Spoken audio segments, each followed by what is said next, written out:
So we're doing another 2 cents episode, Dad. Yeah, this one could be worth more than 2 cents because we've had a couple of beers. It's going to be, Pete and Dad's 4 cents. Yeah. So why are we looking forward to Scomo getting the flick? I had a question from someone. That could be a bloody long one. Today, I'm sort of throwing you under the bus, but today I had a question on Instagram about looking forward to when the next election was or whatever, and I'm like, I think it's in the next few months. Before the end of May, I think. So. Okay, so it has to be before the end of May. Do you want to talk maybe about how and why elections are called and why it has to be before the May? Like, that would confuse a lot of people. I feel like a lot of people would then be like, what? And that's, we have, federally, I think most of the states now have fixed terms. So in the state of Victoria, we have 4-year terms of Parliament, and every November every 4 years, there is a state election. But in federal politics, we have 3-year terms, but the Prime Minister can call an election whenever he or she chooses to. Why do we have it set up that way, where it's not like America where they have a specific date? Instead, the Prime Minister is given this kind of advantage of controlling when and when not to call an election. I honestly don't know where the history of that comes from.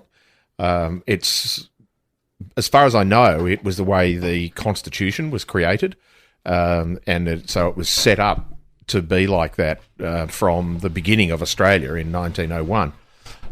But I'm not sure what the logic was. You would have thought that having the American system and the state system that we have in Australia, which is only relatively recent. States used to operate the same way. They were 4-year terms, but it used to be the Premier's choice as to when they would call an election. Yeah. You'd think intuitively that it would make more sense to say there's a fixed term and you hold the election on this date every 3 or 4 years. I actually think 3 years is too short. It's a sort of a weird short period because you get... The last year is effectively electioneering, particularly when you're never sure of when the election is going to be. So the opposition start electioneering early in that last year, you would think, because that could be called, and you can call it with six weeks' notice. And when you say electioneering, you've turned that into a verb, effectively meaning that they're preparing for an election. So they're doing starting everything to promote their policies, criticise the opposition more or the government more, and so on. And we already now have ads coming out from the government, effectively just attack ads on the leader of the opposition. And there hasn't even been an election called yet, and you've already started. So, I honestly don't know where that comes from and what the logic was. It doesn't make sense to me. Well, and I guess before we dig in, because both you and I have a very severe dislike-itis of Scomo. Yes. If you guys support Scomo and you listen to this podcast, there's nothing wrong with that, right? Like, ultimately, we disagree with you, but there's no reason you shouldn't still be able to listen to our podcast here. No, exactly. So I sometimes I get people frustrated and angry at me about my opinions, and I'm like, look, this is the line I have to dance with creating Aussie English. I could do this whole thing apolitically, irreligiously, where I just never talk about any of these issues besides just introducing what they are and never having an opinion. But I think that you would sort of lose the soul of the podcast where, again, I'm sharing my opinions not necessarily to get you to come to my side and have you convinced of my ideas, although, if you are convinced of them, all well and good.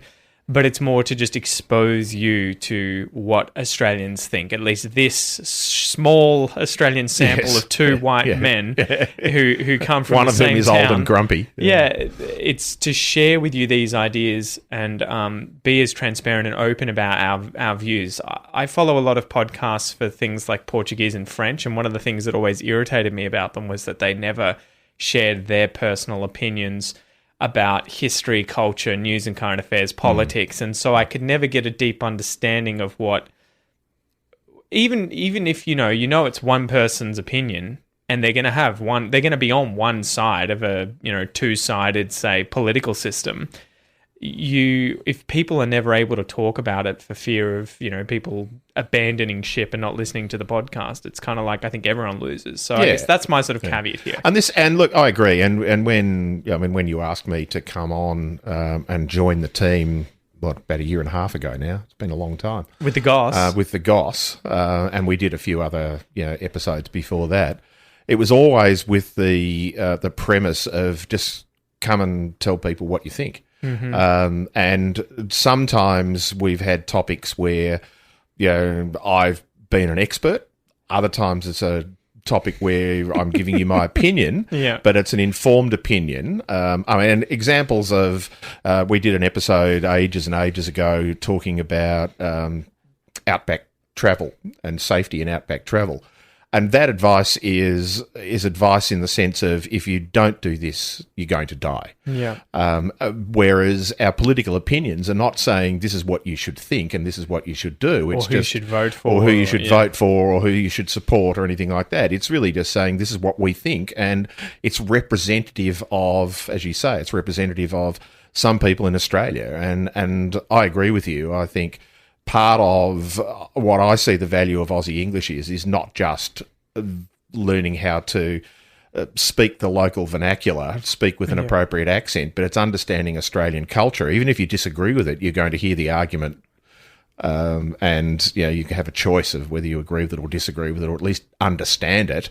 And when you are either already in Australia or travelling to Australia or doing business with Australians, you're going to understand maybe a bit more of where they're coming from.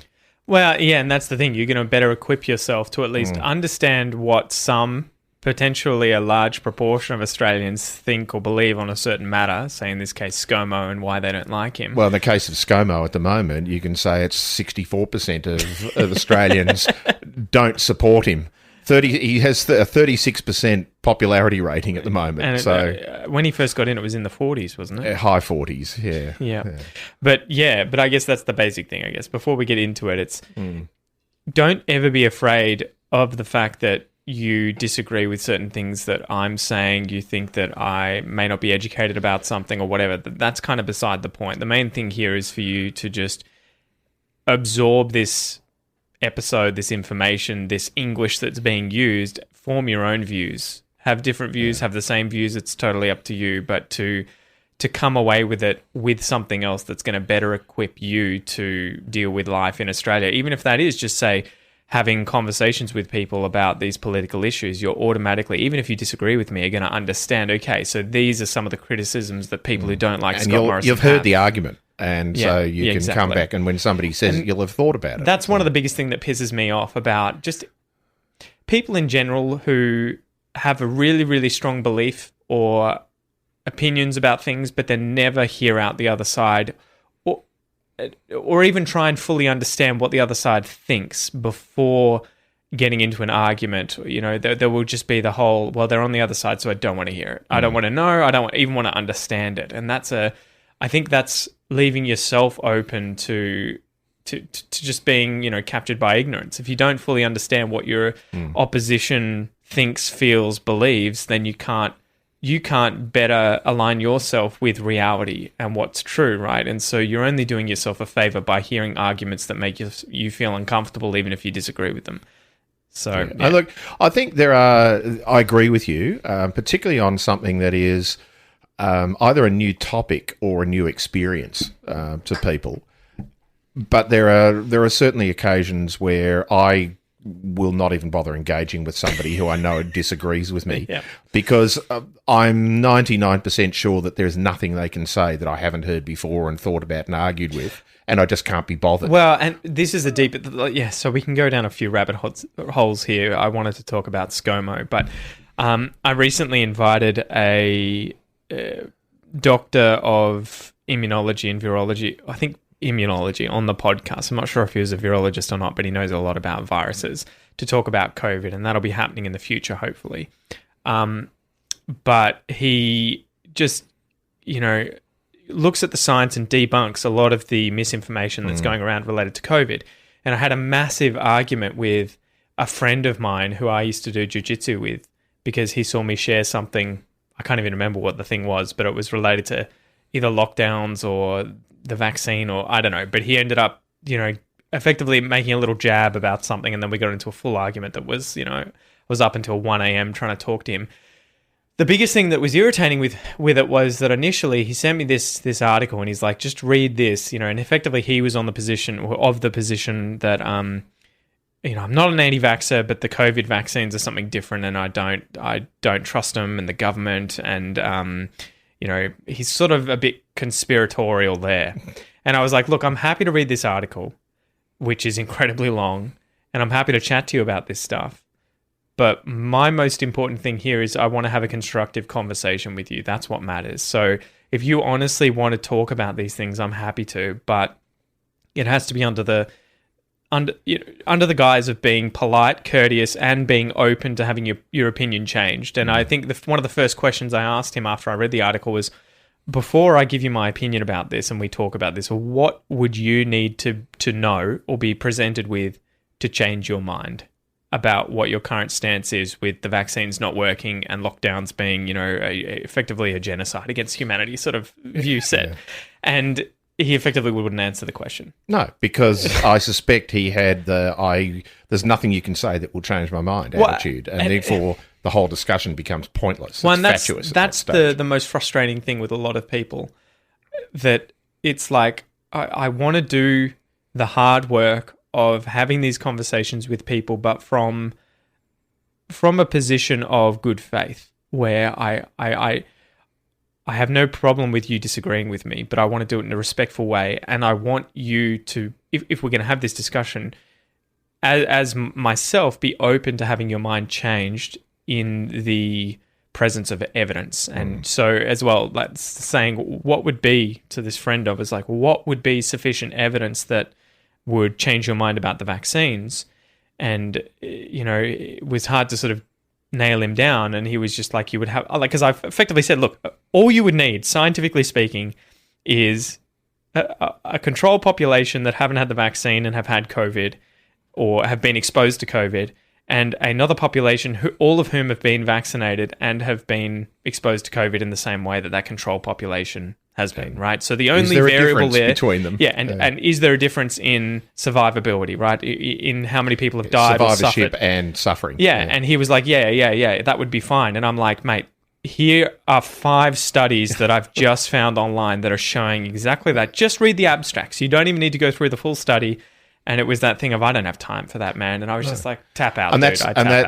I've had those discussions with people, and mostly they're conspiracy theorists who always have one or two references, for want of a better term, that they're happy to give you to say, just read this and it'll convince you. Yeah. And my usual answer is, I'm happy to read it if you're happy for me to come back and tell you what I actually think of it. Yeah, exactly. And again, respectfully and in good faith. That is where we can begin. If you start with offensive language and ad hominems, then we'll probably switch it up. But invariably, of course I am. And then you come back and you go, well, in the first paragraph, they're making a statement that is blatantly untrue. Oh, how do you know? And then you say, well, here's some evidence. Yeah. I don't believe you. And you go, well, I'm not saying it from my experience. Yeah. I've given you 5 examples of research studies that are suggesting that this is just not true. I've done a Google search on that claim, and there is no evidence that comes out and says it. And I've done a Google Scholar search, and that's the other thing I get people to do, is say, don't search Google, search Google Scholar. Yeah. Because then you're actually searching publicly available research articles on a topic, not whatever any nut job says. Because they'll be the ones that have got the 100 million hits because they're controversial. The one that's had 150 hits that's stuck away in a research journal somewhere might be the gem that you actually want to read. And then you get I can't be bothered doing that. So, in that case, you are choosing to be uninformed, so the discussion is over. And this is one of the biggest things that I've had with these people who believe these kinds of things, like that the vaccines blatantly don't work, or that they're a conspiracy of Bill Gates to put microchips into people, or the government are misusing them, or big pharma. Show me your evidence. Big pharma's a lie. It's like you need to do, like, that's a hypothesis that you've come up with, right? It's not a theory, but I mean in colloquial language, it's a theory. You have an idea, and you now need to go out and test it. You have made a claim, and the claim is not evidence. No. But and so it would be this frustrating thing of trying, when I was chatting to my friend, being like, if you want to have these views and stick so much, put so much, I don't want to say faith. Well, but, it is faith. Yeah. If But you you use know it- what I mean? I mean, it Yes. could be on either side. It could be me having faith in my views and him having faith in his views. I mean, outside of what the actual word means, but I mean, as in like trust in these views and to hold to them so vehemently, you need to do the hard work of spending hours and hours looking at the science. Like ultimately, if your goal is to determine what reality is using evidence, if you say you are up for like having a belief system built upon evidence, so if you want to believe that vaccines work or don't work, you want that built on evidence, you need to do the hard work of going through the literature of science. And then if you can't trust science, what can you trust? And it's no longer built on evidence, right? Because I'm sure they would have arguments of, but sometimes science doesn't work and blah, blah, blah. But But that's it's what not science is. Science Yeah. is not answers. Yes. Science is the process by which we come up with the best answer that we can get with the current research to a question. Well, and I was saying to him, you can't necessarily trust individuals, individual papers, individual groups, individual organizations, individual governments. The thing is that you want to be looking at how many independent sources are finding the same results. Independently come up with it, or Because they're have competing. taken somebody else's and said, I don't think this is true, so I'm Yeah. going to repeat this and go, oh, that's what I found. And sometimes what they find is that it is not true under the Yeah, circumstances 100%. they've tested, and then it now becomes a controversy that people will do further research to establish which one or another third or fourth or 15th option is actually more likely to be true. And that's, I think, part of the problem that I hesitate to say lay people in a sense of non-scientists, but people who don't have a science education background don't understand that concept that science is about the process, it's not about the answers. Yeah. Because people say, oh, well, science can never prove anything, and that's a Correct. fundamental truth of science, is that we're never proving anything. We're finding the best explanation we can with the evidence that we have, and that it will be constantly changing. The science that we are both zoologists and geneticists, and the science that I learned in university 30 years before Pete did was very different. Well, it's almost probably all wrong in terms of its accuracy. Process and accuracy and so on. But the fundamental truths, in the looser sense of the word truth, that is our explaining our understanding, hasn't changed that much. No. It's just we now have better evidence to suggest those things are true. And some of them have been thrown out the window because there just simply wasn't evidence in the 1970s. But by the 1990s and the 2000s and the 2010s, there is plenty of evidence that suggests that their new explanations are better. Well, a good example of that would have been the selfish gene, and Richard Dawkins' view that selection happened at the level of the gene, and that was genes were selfish in that they looked out for their own interests, right, in terms of being passed on to the next generation. But then I think that was published in the 70s, 80s? 74, I think it was. Wow, okay, so the 70s. So that's like 50 years old. In the decades following, it was found that selection didn't necessarily happen at the level of the gene. No. And we've better... The science has become more accurate. That may have been that individual model or hypothesis or theory at the time may have been wrong, but it's just that science is sort of sharpened up, and we've gotten better and better and better from then on. Yeah. But it's not that the selfish gene idea was a malicious thing, No, but it was actually a good model at the time to predict the answers as people were seeing at the time. But now, further studies and better. And look, in some cases, it is true that there are genes that are being selected at that gene level because they don't have many other genetic components that are operating with them or against them. But now we understand things like epigenetics, exactly. a whole bunch of other things that are happening at the level above and below. Cultural evolution and behavioural evolution is happening at the individual level as well as the population level. Yeah. And at the individual level, you've got the explanation that this is about your genetics. It's not just about living in your community. And whether you're a bee or a human or a weed in a plant in a botanic garden, it doesn't make any difference. But there are different explanations. But we've got sidetracked a little bit from our current Prime Minister. Yeah. Well, I just think that was an interesting thing to point out, because it was one of those things where with my friend here, we got lost in the weeds. And my biggest thing to him was ultimately you should really not care emotionally about the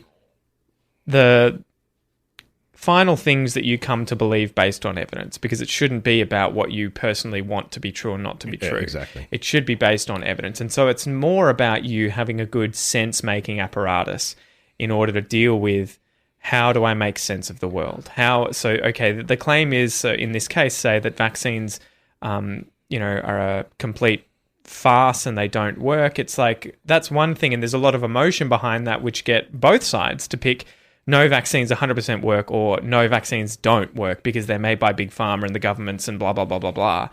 And it's like, okay, well, that's based on emotion, and you need to be thinking, first and foremost, why do I want one of those things to be true or not to be true? And then deeper than that, how do I look at the evidence and come to a specific finding or a specific endpoint there, whether it be that vaccines work or the vaccines don't work. And then when I work forwards, how can I be confident that what it is that I've now come to believe based on the evidence is accurate?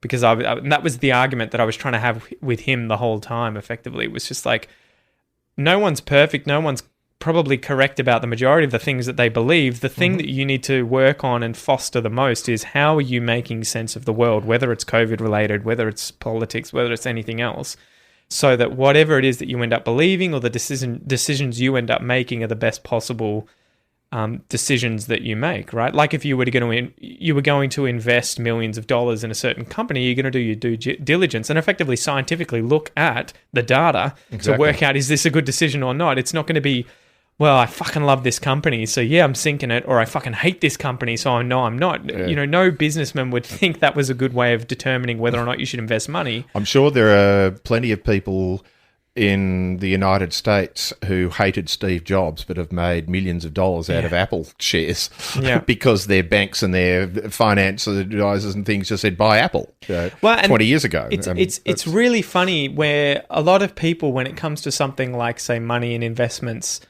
would usually be a lot more, they would use cold logic a lot more and be less emotional. But when it comes to something like vaccines, where the currency is effectively your health and life, right, it becomes way more emotionally charged. And you're kind of like with my friend, I was like, surely this shit is really important to you because of your health, ultimately. Like, either it works or it doesn't work, or even worse than just not working, it's detrimental to your health. But it's like, wouldn't that mean that you would do the work of reading loads of studies and digging deep? Have some motivation to find your truth rather than just what you want to believe. Yeah. Anyway, so we got sidetracked there. Yeah. But but it's an interesting thing to talk about and think about.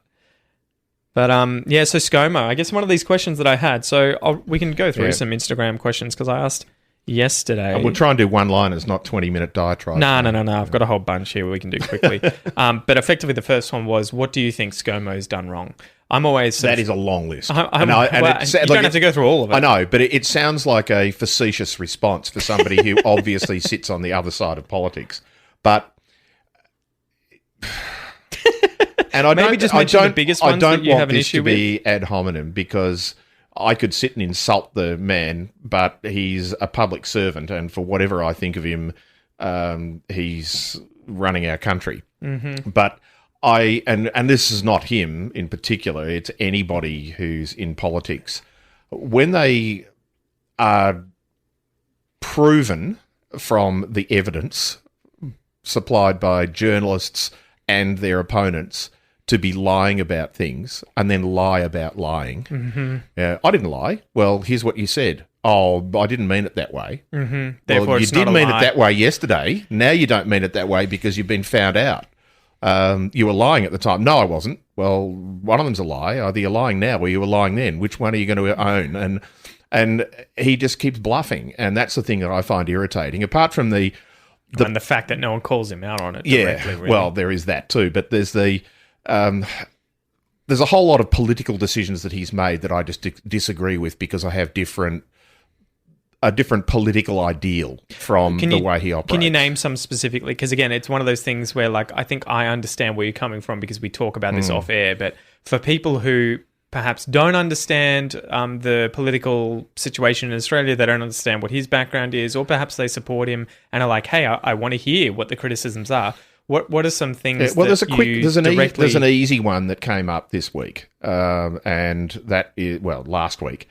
Discrimination bill? No, well, don't get me started on that one, but that's a 20-minute rant. But no, the one where we still have a disproportionate number of people in aged care dying of COVID. Yeah. Now, they're old people, of course, but the federal government is ultimately responsible for all aged care in the country. Yeah. Even the private ones, because even the private aged care providers are subject to federal law, not the state law that they operate in. And the biggest problem we've had over the Omicron outbreak is the number of staff in aged care centres who either are getting COVID or are being exposed to COVID and therefore having to isolate, who cannot go to work. Yeah. And so we have a staff shortage, and the staff shortages are causing ridiculously bad, developing world sort of conditions for people, elderly people, and elderly and disabled are our most vulnerable people in our society, and they are the people who are being the most affected by this. And the opposition and a number of other people, the political opposition and a number of other people last week were calling out to say, send in the Defence Force, the military, the Army, the Navy, the Air Force, have doctors, nurses, medical staff that we can use in the short term to do this. And last week he came out and just publicly said, the Australian Defence Force is not a backup workforce for the health department. 2 days ago, he announced, we're going to have the Australian Defence Force come in and work in aged care.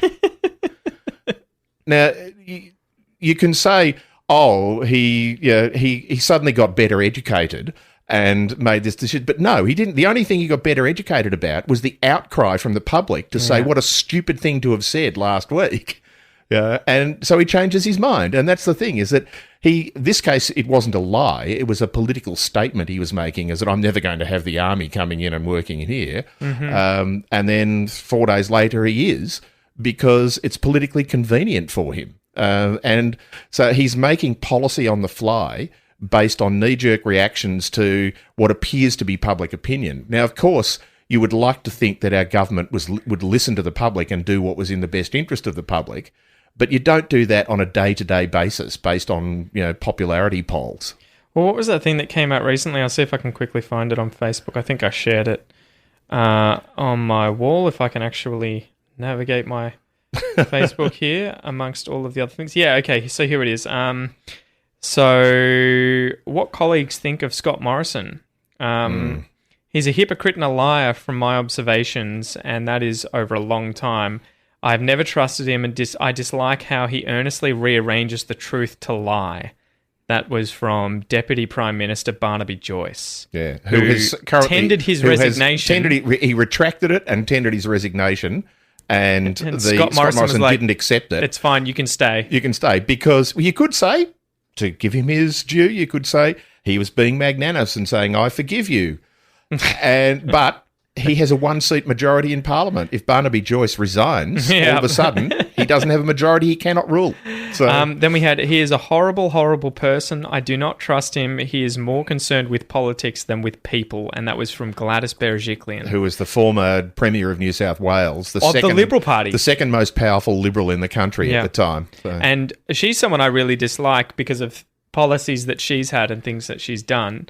But I was amazed that someone who was so obviously high up in the Liberal Party with Scomo was to send that message to someone. We should also point out these are private text messages. That both of those things were were notionally private text messages that they sent to colleagues. One was to a colleague, one was to his partner, but they were subsequently leaked. So they were not public statements. Which almost gives them even more weight. They're speaking the truth. They're not making it publicly sensitising. And then we have Malcolm Turnbull. He's lied to me on many occasions. Scott has always had a reputation for telling lies. Malcolm Turnbull was the Prime Minister of Australia before Scott Morrison effectively won the Prime Ministership after a coup to get rid of And then we had French President Emmanuel Macron saying, love "I don't this. think I know. He's a liar." Yeah. That was I've seen that so many times where he's getting asked, It's like, a "Do you meme think now. Scott Morrison lied to you?" And he's like, "I don't think. I know." He's a liar." Anyway, so this thing was going around, quite the character reference when you lay it all out from Simon Holmes here on Holmes Twitter, I think. Yeah, but Holmes a court. Holmes are caught. So I just thought that was really funny because that was going around this week, and a lot of these people were politically on here, either part of his party or another president of another country who just shamelessly said that to the world's media. Who up until Australia reneged on that, and just a bit of background on why the French hate the Australia. French hate Australia. The Australian government is that the Australian government had a multi-billion-dollar deal for the French to build submarines. I think it was like $80 or $90 billion. Who knows what it was, but to build submarines over the next 20 years. And last year announced that they were going to go and do a deal with Britain and the United States. Australia did. Yeah, yep. Australia did to have those, but have those submarines built, but have them nuclear powered. Mm-hmm. The irony is that the French, when they were producing the submarines for Australia, were taking designs that they were producing for themselves, which of are nuclear powered ones, and taking the nuclear power plants out of them to give them to Australia. So they could have just said, well, let's actually make this easier and give us the nuclear ones. But that was an international kind of like just massive and it happened overnight, where Morrison just made this decision, right? Yeah. And screwed up relations between France. They pulled all of their diplomats out of Australia and flew them back home, and since then we've obviously been on sort of rocky ground with the French. That was a massive one. Some of the others would be like his stance on climate change, which seems to be just lukewarm, if anything. And again, lukewarm, if you'll excuse the pun. Measures the temperature. What can I get public away with thinking? And then, then what can I actually get away with stating? So I think it's one of those things where Scott Morrison, he deep down, again, to psychoanalyze someone I don't know, I imagine he's not a bad person. I don't think he's trying to be a horrible person. I honestly don't think that there are too many people in politics, regardless of which side they sit on, who go into politics for power.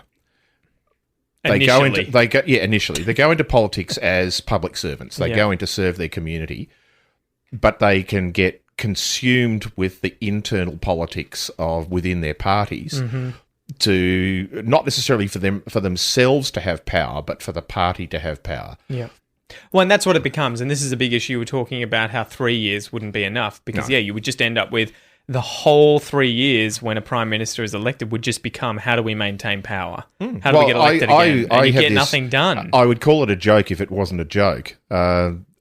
This line that I use all the time is that in Australia, and certainly in many other parts of the Western world, it's the same. A politician's job now is not to run the country, the state, the province, the local council, or wherever they are. A politician's job is to get re-elected. Yeah. They're actually employees of the parties that they belong to. They're not employees of the country, even though the country or the state or whatever is paying their salary. Because the only people who care about their performance is the party. And the party are the ones who want to push them to say or do anything so that they can get re-elected.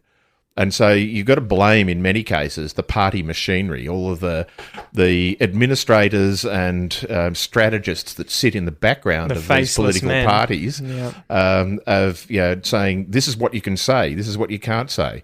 We had this ludicrous situation a decade ago in Australia, or 15 years to a decade ago, where we had two changes of Labor prime ministers. One who was kicked out because the party couldn't control him. So, effectively here, Kevin Rudd was elected in 2007, 07 Kevin or whatever. Yeah, Kevin 07. And then after however many, maybe 1 or 2 years, he was booted and Julia Gillard was brought in to replace him. Yeah, the party thought they couldn't control Kevin. He was off doing what he thought was right for the country and not listening to them. Yeah. So they ousted him and put Julia Gillard in. Julia Gillard actually passed in the 2.5 years. She won an election, but in the 2.5 years, 2 to 2.5 years, I think it was, that she was actually in power, she passed more legislation than any prime minister or any government has since the Second World War in Australia. And even within the ALP, they accused her of being the prime minister for doing nothing. And so they ousted her And brought Kevin back.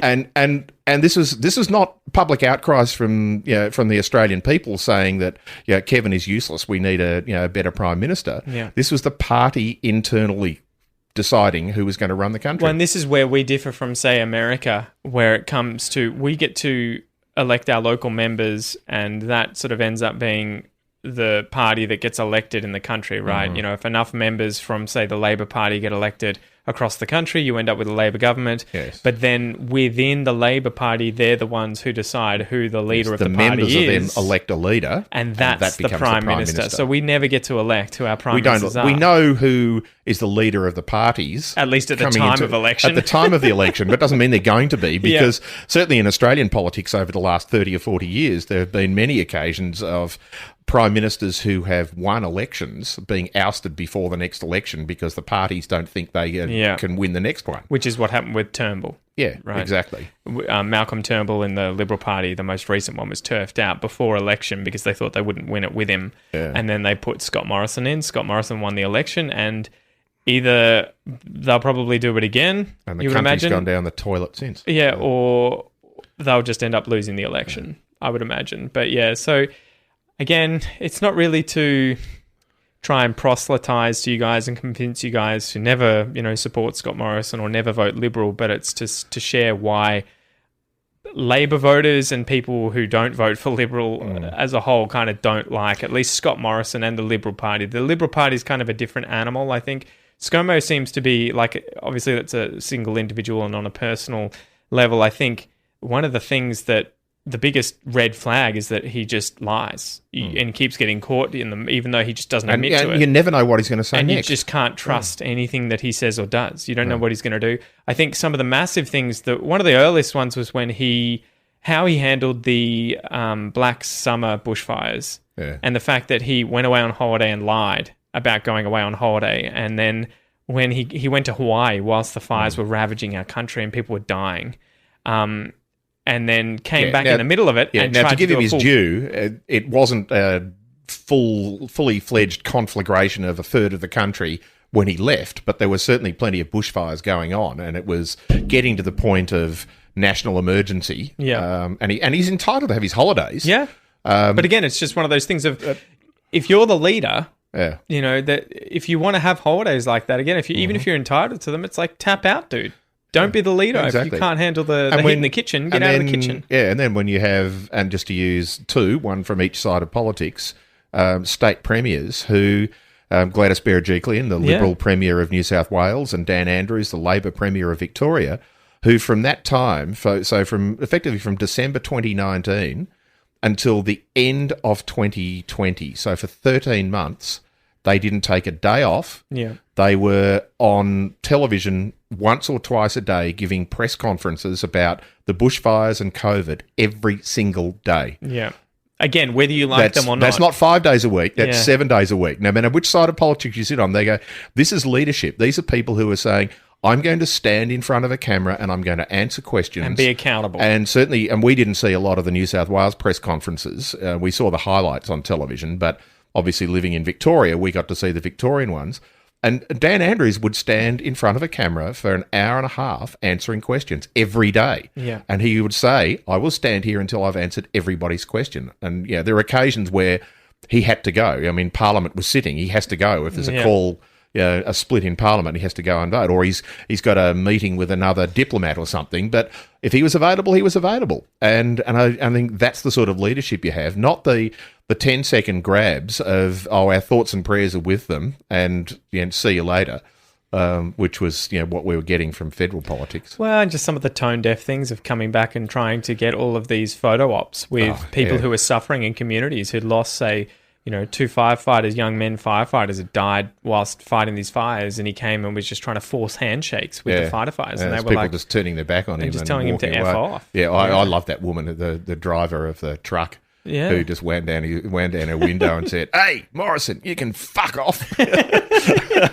Well, and this is an exact one firefighter who'd been for weeks never having a time off Yeah. out fighting fires Yeah. in the bush in New South Wales. So Well, and that's that biggest thing of just if all that someone can think about during a time of crisis is how they appear or what they can do to help their reputation, you're kind of like, this person should not be in charge.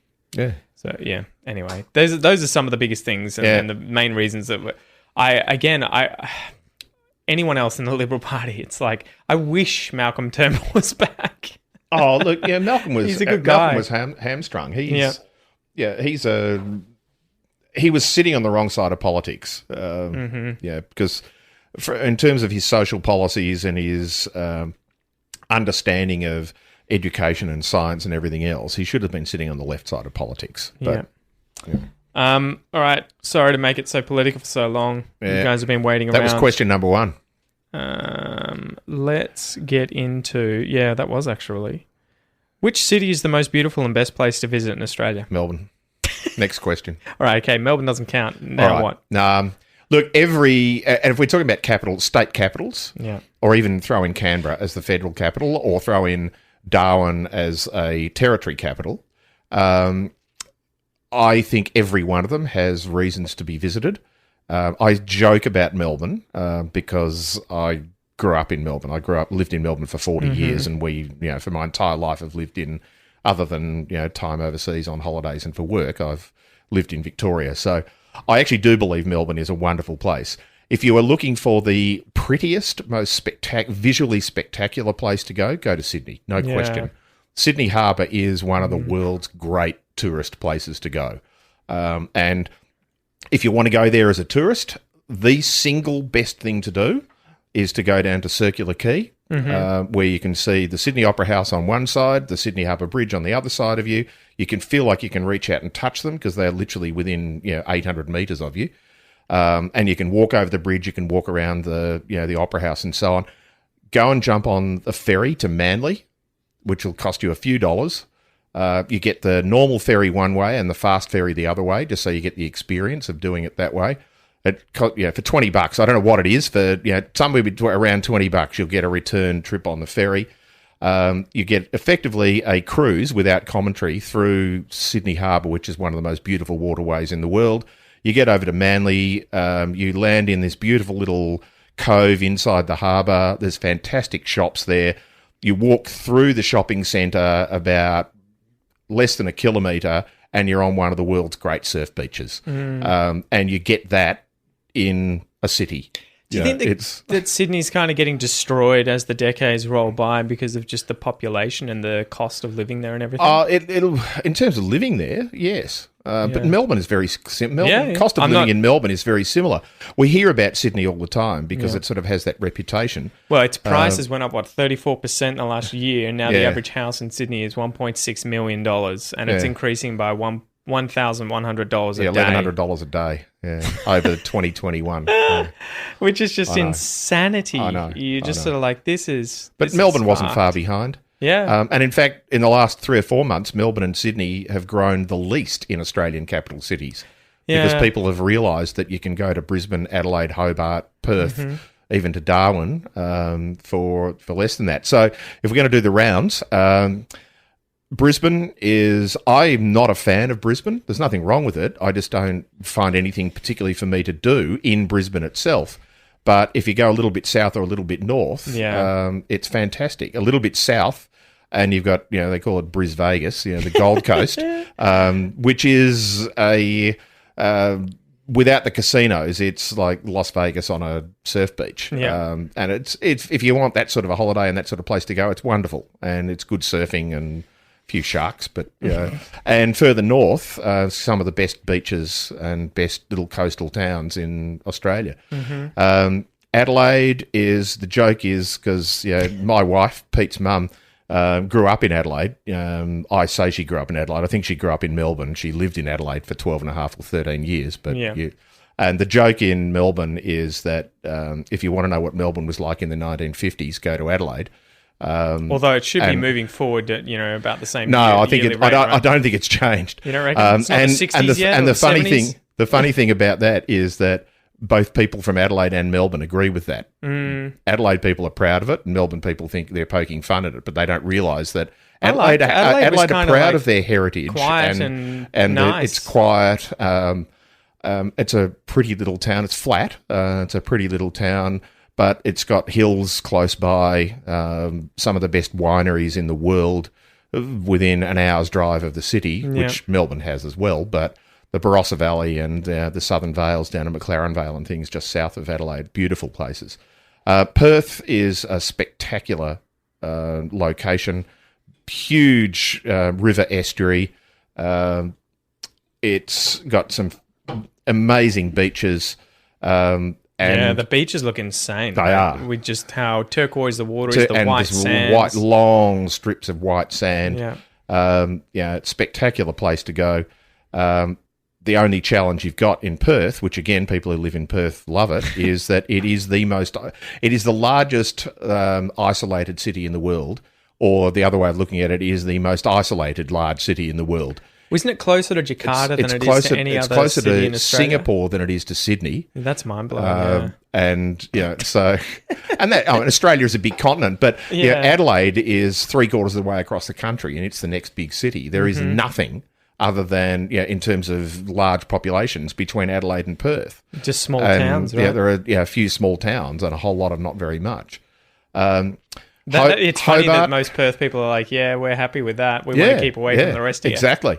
Hobart is, Tasmania in general is one of the prettiest places you'll ever go. I still want to go. I've never been. Hobart is a very pretty, it's a small town. Tasmania has the whole state has a population of around 500,000, give or take 100,000 people. And it's got two cities, Hobart and Launceston. Hobart in the south, Launceston in the north. It's got some other smaller cities, Devonport, Burnie, and so on. They're very pretty, but it has the prettiest little towns. And you can't go anywhere in Tasmania without seeing hills and mountains. Yeah, there's nothing flat. There's nothing flat. It's got some of the joke of, from the mainland about Tasmania is that it's an old people's home in a national park because it's got the oldest average population in the country. It's probably getting younger after COVID. Yeah, probably. But lots of people move there to retire. It's cooler than, temperature sense than any other state of Australia because it's the most furthest south. But also being the furthest south means that it has the longest summer days. So in Hobart, you can be out at 10 o'clock at night and it's still light. So for people from Europe or from people from the northern parts of North America... I remember that blew my mind when we went to California, right? And it was just like, Jesus, it's light and it's like 10 o'clock at night. Yeah, well, we go to Canada. You go up to northern parts of Canada. You can play golf at midnight, 50% off. Yeah, that's Alaska. But, and Darwin is a tropical city. The top end, as that's affectionately known in Australia, the Northern Territory, the most northerly part of the country, is seriously tropical. And so Darwin's not a big city, but it's the gag it's about the size of Geelong, right? It's about that. Yeah, a bit smaller, I think. Hang on, I'm going to turn my. Hey Siri, I haven't got the internet on my phone, so you can check it. Well, you want me to look at population of Darwin. Of Darwin or Northern Territory? No, Darwin, because that'll be 90% of the Northern Territory's population.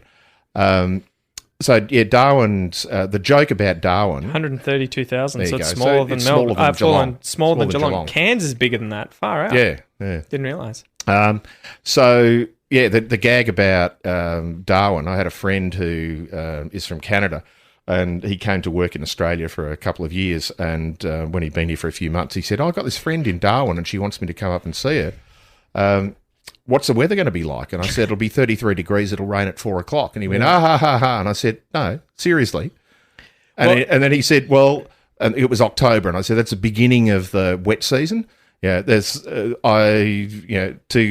to give a huge apology to the local Indigenous people there who will tell you there are probably 9 seasons because they can tell you, the change of every little bit in the climate and so on. But to we dumb Southerners, we would say there are 2 seasons. There's a wet season, there's a dry season. But then there's the build up to the wet season, which is October and November, where it literally rains every afternoon, and you can watch these huge storms come in. Well, we had a kind of taste of that, didn't we, only a few weeks ago, where we had about a week of 30-degree days that were really humid. The humidity was off the charts. Huge storms and we kept getting 5 o'clock in the afternoon. Thunderstorms every afternoon. I was like, I'd never noticed that before down here. No, it was tropical. We had this, very unique. And that was we had this. It's we've got a La Nina in Australia at the moment where it's very wet. And we had this huge trough running from northwestern Australia through the centre down into the southeast corner. And so we're effectively getting tropical weather for about a week. I loved it. I was like, if this was how life would be here, this would be amazing. It's Darwin, except that it's 100% humidity all day. That'd be brutal. It's brutal. I think that's the biggest thing. I couldn't live in probably past the Tropic of Capricorn? Yeah, Rockhampton on the coast. Lower than that then, where it's just like thongs, shorts and wife beater singlets all day, every day. That's a very Australian term. Wife beaters. Yeah. I know, you don't think about that, do you? It's a really interesting thing linguistically where growing up, so for you guys listening who can't actually navy blue singlets. Those singlets that people wear, so the what would you call them? The shirts that don't have sleeves. Tank tops. Yeah, it's another weird one, right? But they're typically singlets. Like singlets, they're not even, they're narrow things over the top of your shoulders. They're only a couple. If you imagine a bogan, an Aussie bogan, they've probably seen them wearing and a plenty wife of tradies beater, used to a wife beater singlet.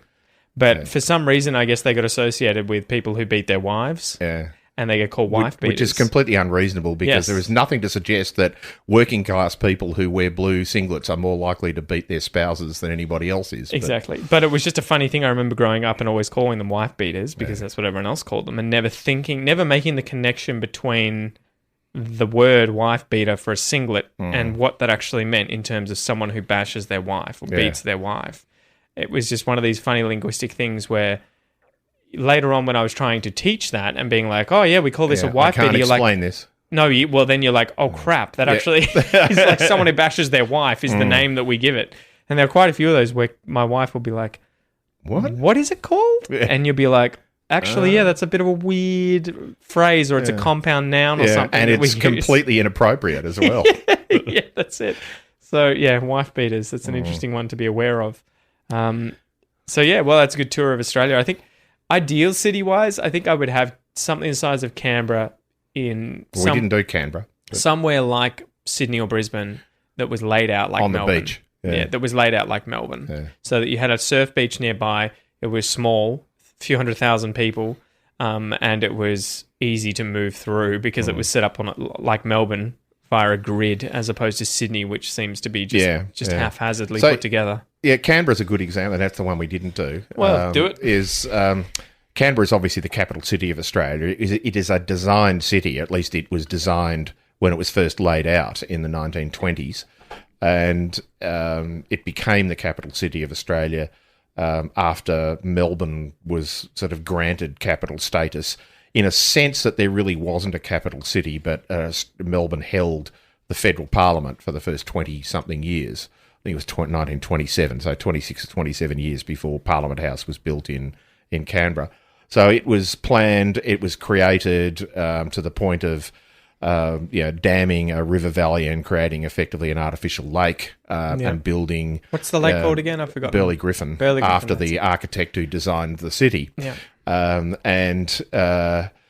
It's quite beautiful there. I remember seeing a lot of Ricali, the water rats. Yeah. They're like Australia's equivalent of an otter. An otter, yeah. And they would always be hanging around there, and I was just like, damn, this is so cool. Yeah, it's a beautiful city in the sense of there's not old, obviously it's less than 100 years old. It's not got tall skyscrapers. I think the tallest building there is probably 15 or 20 stories high. Living there, it's only 300,000 people in Canberra. But too, the weird phenomenon is that a lot of them are related to there are the politicians or public servants. And so they disappear on the weekends. And so you would go into town and you'd be like, it's like The Walking Dead. Yeah. Well, it was almost literally like that. I remember going in a few times. There is no central business district in a sense of big shopping centre or anything like that, because the shopping centres are actually satellites. The bigger shopping centres, and all of the nightlife is in a couple of other satellite places. So the central part of Canberra, where the main office buildings and things are, it's got a few pubs and clubs and restaurants and things, but it's not renowned for its nightlife, where there's a couple of other places around Canberra that are. But Canberra's a beautiful walking city as well. It'll take you 3 or 4 hours to walk. You can't walk around the lake because that's a very long way, because after you get right out of the city of Canberra, the next bridge is like 10 kilometres away. But there's a bridge-to-bridge walk that probably takes a couple of hours to do a wander. What about places you recommend people eat? So like one that came to my mind for Canberra, if you guys are living in Canberra or visit Canberra, go to the burger place called Grease Monkeys. I don't know Grease Monkeys. Well, I haven't lived there. So. It's so good. It's like American-style burgers. So, and get the fried chicken burger at Grease Monkeys. You come to Australia to eat American food in our capital city. Well, it's just really good. But then they have really good craft beers on tap from the local breweries as well. So I remember there were quite a few really good beers there too. In Melbourne, what would you recommend restaurant-wise? I would say Luxor King's pretty good. Yeah, like Melbourne. Again, it's not an Australian thing, but it's really the thing good food. The thing with Melbourne and Sydney to some extent, but Melbourne is renowned as the eating capital of the world and the coffee capital of the world. I have a friend who used to work for Tourism Victoria, and 25 or 30 years ago, he said, within a kilometre of the centre of the city of Melbourne, there are 100 different nationalities of restaurants. Yeah. And so that's the thing in Melbourne. There's no one place to eat in Melbourne. If you like Italian food, Lygon Street, which is just out of the centre of Melbourne. Melbourne has one of the best Chinatowns from the perspective of Chinese restaurants. Some of the best Chinese restaurants in the world are there. That'll cost you an arm and a leg to eat at, but you can go next door and get everything you want to eat for $30. This is one of those things that I took massively for granted living in Melbourne when I was training Brazilian Jiu-Jitsu at Absolute MMA, which is on Russell Street, I believe, right? So it's the one that Lygon turns into. It's Russell Street, isn't it? Yeah. I think it's either Russell that or it's the Exhibition. next one down. Oh, it's Exhibition Street. Yeah, what am I smoking? I'm trying to think of the street that I walked down to get to it. So it's on Exhibition Street, but it would be so close to Chinatown. And one of the guys, Kevin, who's actually been on the podcast and was talking about growing up half Cantonese, half Chinese, Cantonese speaking, half Australian, would always take us into Chinatown and we would go and eat there. And I just took that for granted. And you're just like, fuck, I can't get that unless I go to Melbourne now. Like, even in Geelong, there are places I can eat. There are Chinese restaurants around, but again, like the jiu-jitsu places, you don't just have that luxury of, just go for a 50-metre walk and boom, let's get a restaurant after class. We've all just finished training. Fuck it, just let's go. And, 20 of us would just go and smash heaps of dumplings at, one of the local places. It was amazing. But, okay. So what about Sydney? Are there any Sydney's very similar. Standout places are the expensive places, and that's the same in Melbourne. There are some seriously good ones, but there are also some. Again, you wouldn't name one thing, but I was trying to give people references to go and check out. Well, go to Darling Harbour if you're in Sydney and you want something to eat, because there's a little row of restaurants on the harbour. Darling Harbour is an offshoot of Sydney Harbour, just on the inland or the western side of the central business district, the main city area. And it's a pretty place, and it's a great people watching spot because you can just go and sit at an open bar and watch people wandering by doing their thing. And but it's also got about 20 restaurants along there, and they're all good. I think I've eaten at every one of them over a period on the of same 30 day. years. On the same day. Like an animal. This is an ambition, a restaurant crawl. Now, obviously, they change hands over that time, but they're all good. And the thing is with Melbourne and Sydney in particular, but most Australian cities, is that because we have such a restaurant culture certainly in the major city areas, the competition is so strong that you can't afford to be bad. You can't get a bad meal in Melbourne because those you go out of business just, quickly. They can't survive. It's like you can't buy a bad coffee in Melbourne because there'll be 20 places within 200 metres that will serve a good coffee, and people know very quickly. So a good place if you want good coffee is to check out Market Lane, I think it's called. I think it's down near Queen Vic Market. And it would, hence Market Lane, but it was really phenomenal. They would source the beans, and I think it was that kind of thing where they'd be like, "There's no sugar here. This is the coffee, and it's we only do latte, and that's it." Yeah, take it or leave it. But they had a roaring trade, and I remember, we used to go there all the time. And that's the thing in Melbourne. The night market too is really good. Yeah, Melbourne is a lot of the little old laneways that were built as access lanes for the buildings. So like Flinders Lane? No, the little laneways that are off those. So these tiny little lanes have now been sort of built out into, open air cafes and restaurants and little windows in the that you can go and buy your coffee at. Flinders Lane or another one where they have all those restaurants down that thing and they have all the chairs in the middle. Yeah. It's just almost like this Flinders. continuous... Flinders Lane is got traffic, but DeGrave Street, there's a whole bunch of them all over the place. You worked in a restaurant in one of those little Warburton Lane. Ways. So I was at Portello Rosso, which has probably changed hands and has become another different kind of restaurant since, and Murmur, the bar above it. Yeah, that was good. But all right, let's move on to some other questions here and we can finish up. Alrighty. Trying to think. Common or traditional drinks in Australia? When I answered this, I said the lemon, lime and bitters, because that was one that I've done and I've done content on in the academy before. And that was apparently invented by an Australian in Australia, I think. Obviously a take on, I think, is it lime and bitters or just one of those bitters drinks that was for sailors? Bitters is a Caribbean. I think it comes from Jamaica. I don't know if it was related to preventing malaria or something like that. Yeah, it probably got a lot of quinine in it or something like that. Anything else that would come to mind in terms of being are they common or traditional drink in Australia? I couldn't really think of a specific thing. Maybe the way that we do cappuccinos. Milkshakes are a thing. Huh? They're a very... Like spiders. Yeah, spiders. You want to explain what that is? Spiders are... again, you got to explain this. Soft drink with ice cream. Vanilla ice cream unflavoured soft drink. See, we call it lemonade in Australia, but anybody in Europe or in North America will say lemonade is made from lemon juice and sugar and water.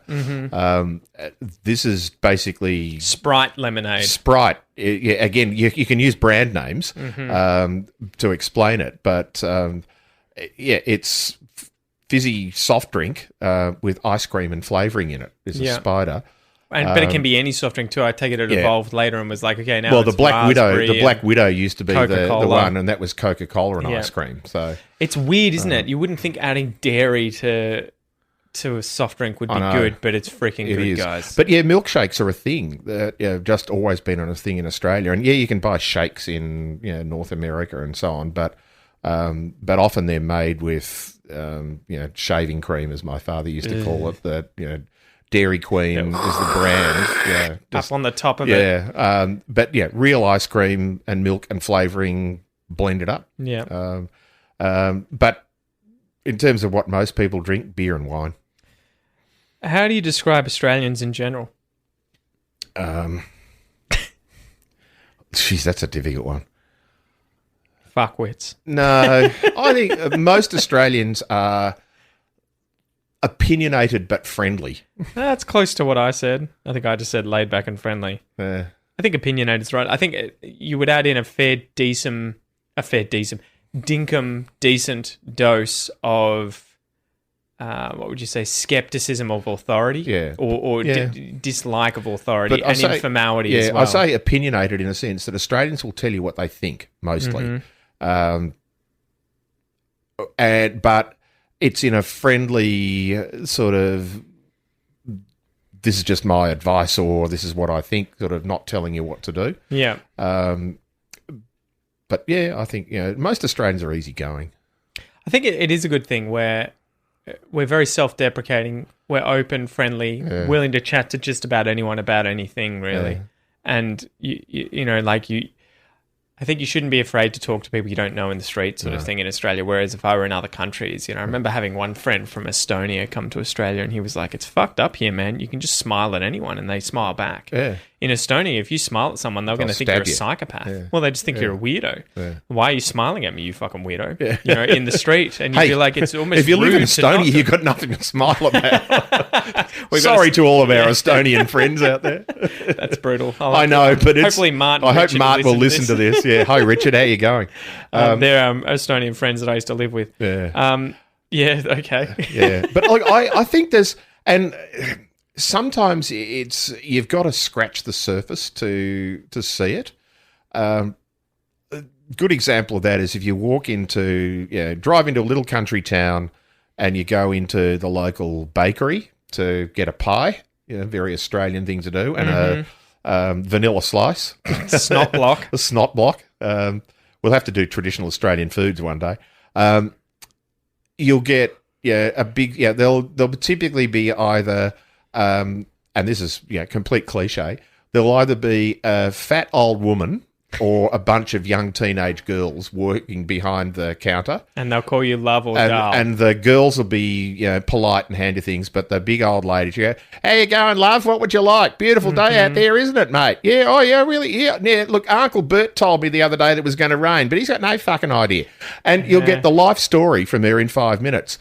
If you go to the pub next door, there'll be 3 old blokes sitting on the stools that have really got their names carved in them because every Friday afternoon at 4 o'clock, Bert, Bill and Bob turn up and they sit there. Don't sit there. They have their stools.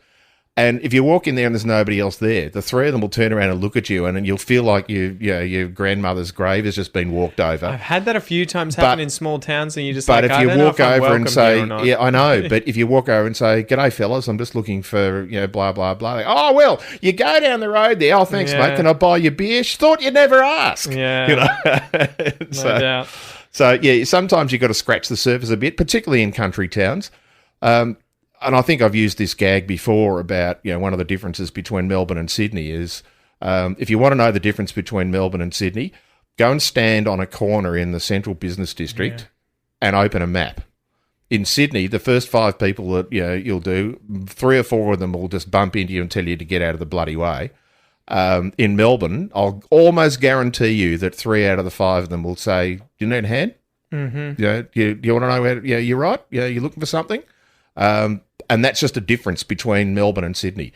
And people in Sydney are going to be going, oh, fuck off, we're not like that. It's a stereotype, it's a stereotype, but it's a stereotype because it's true. And look, and it's one of those things that Sydney is just a bit more hustle and bustle. Melbourne's a little bit more laid back. Adelaide, they'll invite you home for dinner. Because it's, hey, we got a foreigner in the town. I did an episode recently with my French mate Anthony, who travelled around Australia. I think he did 109 days on a motorbike. Oh, he managed to get out of New South Wales just before the lockdown. Oh, he left a few days before, and then was like, "Shit, I got to get out by the end of tonight." And he was like, "I don't think I cooked my own meal for the first month or 2 when he was on the road." He was like, every day I would just end up at a campsite, or someone would drive by and be like, do you want us to cook for you? Do you want to come and hang out? And he was like, it was amazing just being able to be out, despite being out somewhere so isolated, that there were always people around willing to help out and wanting to socialise with you, even though they didn't know you from a bar of soap. And I think that was one of those things when we went to Lord Howe Island that you really got to appreciate, right? The fact that in towns where there are small populations, people are much more friendly and wave and want to talk to you.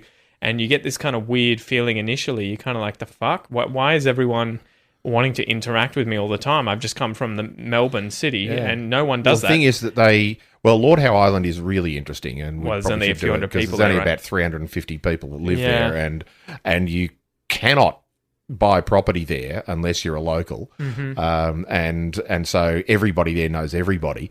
But it's a tourist place, so there's this constant churn of visitors coming in. Whereas your average small country town anywhere in Australia, everybody knows everybody and nobody goes there. So if there's a stranger that comes into town, it's not that they'll be treating you as a foreigner or an alien, and it's sort of, hey, what are you doing here? And it's a question out of interest, not especially out of if you're a random French dude on a motorbike. Yeah, oh, exactly. Yeah, you come from Estonia and go, what are you, Estonia? Where the fuck's Estonia? I know. I think it's one of those things you got to get used to, especially if you go traveling in the outback, getting asked a lot of questions just because people are curious. What are the most trusted news sources or channels in Australia? ABC. That's what I said too. Yeah. Why? It's non-commercial. It's funded by the government, but it is not it's an independent body. It's not a government news service. Which is why the government repeatedly has defunded them. Or they just announced today that they were going to stop the defunding for the next 4 years. Again, this is now electioneering before the election has been announced. But, and so they're potentially the most trustworthy because they have no vested interest in either their ownership or advertisers. Yeah. That was what I was, and pretty much going on. And you just don't get all the bullshit on the top of the stories. There's never this sort of obvious tilt the human interest story as well. Or these random things that are like, and we're going to do a news story about this new brand of syrup, which, and then have you seen this brand of syrup? This brand of syrup is really good. Have you seen brand of syrup? Brand of syrup's name again. You should get brand of syrup. What a good news story. And you're like, this was a paid advertisement. Exactly. You're just like, ugh. So, anyway, ABC's really good, guys. Look, the other thing with the ABC is that it is national. Yeah. Whereas most of the major commercial news services are Melbourne and or Sydney based. And they tend to, half of them are owned by, three-quarters of them are owned by two people. But that aside, they tend to be very focused on big city stories. Whereas the ABC, yes, their major TV network runs out of Sydney. There's a Melbourne office as well. But every capital city has branches of the ABC. There's radio stations all over the country. So you can get, ABC in Bendigo and ABC in Alice Springs and so on. So you'll get local news managed and run by a national broadcaster. Yeah, wow. And you can get online and just go to ABC, I think it's .net.au. .net.au. Or go to iView, and I'm not sure if that's .abc.net.au. Just search for iView, right? Yeah, and I'm not sure whether iView is available outside of Australia. VPN, guys. Use a VPN. Yes. You get an Australian VPN if you want to watch it. But you can watch a lot of different TV shows, documentaries, and we didn't actually news, advise and you everything to do like that. for free. You can get a VPN. It's all good. I know. Go for it. You just do whatever you want. All right. Should we do the last one? All right, hang on. I'm going to find a good one. What is the most favourite destination for holidays for Australians? Is there one that stands out above everything else, or are there just a whole lot of big places? The Gold Coast in reckon? Queensland, That's sort of a number one. Yeah. I don't know that it's a favourite for most Australians, but I think it is probably the most popular in a sense that more Australians go to the Gold Coast for holidays than anywhere else.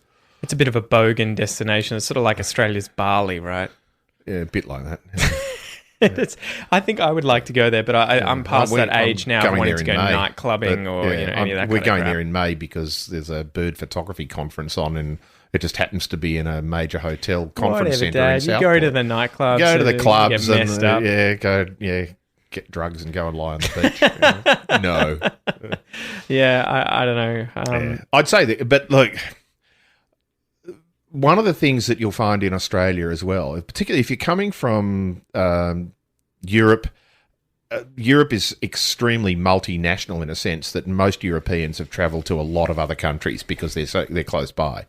Australia is so isolated that while Australians know a lot about the rest of the world, because for decades the majority of our television came from Britain and the United States. Yeah. So we were sort of well educated in British and therefore some European culture and in North American culture. Australians travel a lot in Australia. Yeah. The grey nomads, yeah, right? Exactly. Can you explain what that is, Dad? The grey nomads. These are, the stereotypical retirees, so the 65 plus, who sell their house and buy a big mobile home camper van sort of thing and spend their life driving around Australia. Yeah. So they have nomads in the sense that they have nowhere to live anymore other than a vehicle that they drive around in. Now, that's the stereotype, but the reality to is pause that... you there, though, it's funny because we were driving back from Lake Hume the other day, and Kel kept seeing these caravans and was like, why does it have, say, like Bill and Marge Channel 10 on the back? And I'm like, mate, radio. They've got a UHF radio in the car, and they put their names and the channel they're tuned to so that anyone driving past, especially in isolated places, can just chuck that channel on and have a yarn to them, have a chat, right? Next time you're going away, I'll lend you a portable UHF radio. And Kel can get on and go, these randoms. Hey, Bill, Marge. What's up? We're following you up in the black SUV. I know. Yeah. Tell us about where we should stop off for a good cuppa. So, look, that is the stereotype is the people, sell their house and they buy the $500,000, bus to drive around in. That's actually quite rare, but a lot of people do buy the caravan or the camper van, and they spend 3 months of the year. Typically, if you're from southern Australia, you'll spend your winter months and drive north, go to Queensland or Northern Territory or Western Australia for the permanent summers. So Australians travel a lot inside Australia. So it's not like Bali. there's or to Bali.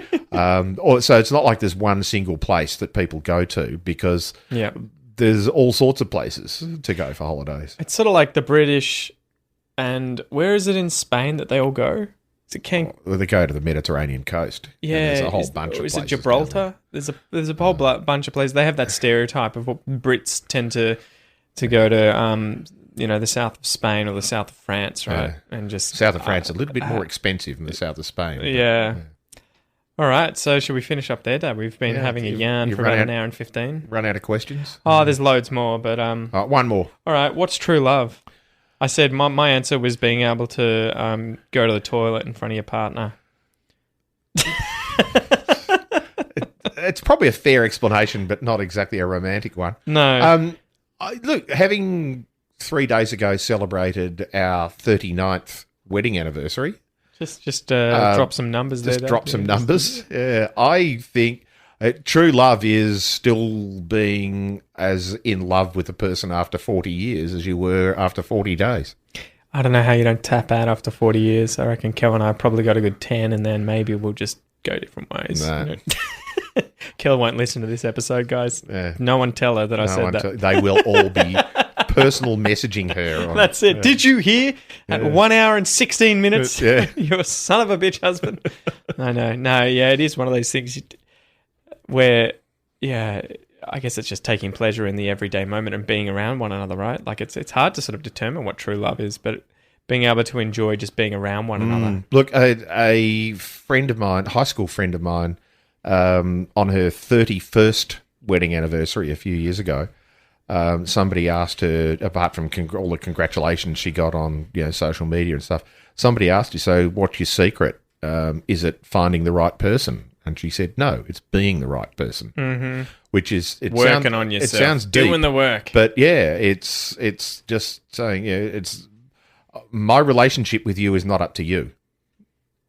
It's up to me. Yeah. So. It is a hard one. And just realising how much work they require. And it's like with the amount of stress that we get put under from having children, I am no longer surprised that so many people end up divorcing when they've just had kids. Initially I remember being like, how does this ever happen where people have just had small children? It's not as idyllic as is made out on 1960s American television sitcoms. Yeah, but it is one of those things where obviously, quite often you forget to nurture your own relationship with that person and just do the day-to-day to get by and take care of the kids. And you're like, actually, I have to actually put a lot of work into maintaining the relationship as well, right? It's kind of like the taking care of your body but eating shit, or educating yourself really well but not taking care of your body, or whatever, where there are these sort of gaps that are staring you in the face. And that seems to be one that I have to always remind myself. Kel and I need quality time. We need to be able to revitalize this relationship and stay on track, or as opposed to, and it just sort of drifts at times when you're taking care of kids every single day and you're stressed out, and it blows my mind how hard it is compared to what you think. It is so funny when you hear people saying, I've got a shit relationship with my partner, but we're thinking of having kids to hopefully, improve things. And you're like, dear God, do not. If that is you taking a stand each nuclear other bomb now. to your relationship, and if it's already fucked, just cut your Tap losses out. Or and find work at it. Yeah. Yeah. Oh man, good place to end. All right. Thanks for hanging Love out, you all. guys. Yeah. See you soon. Bye. Peace.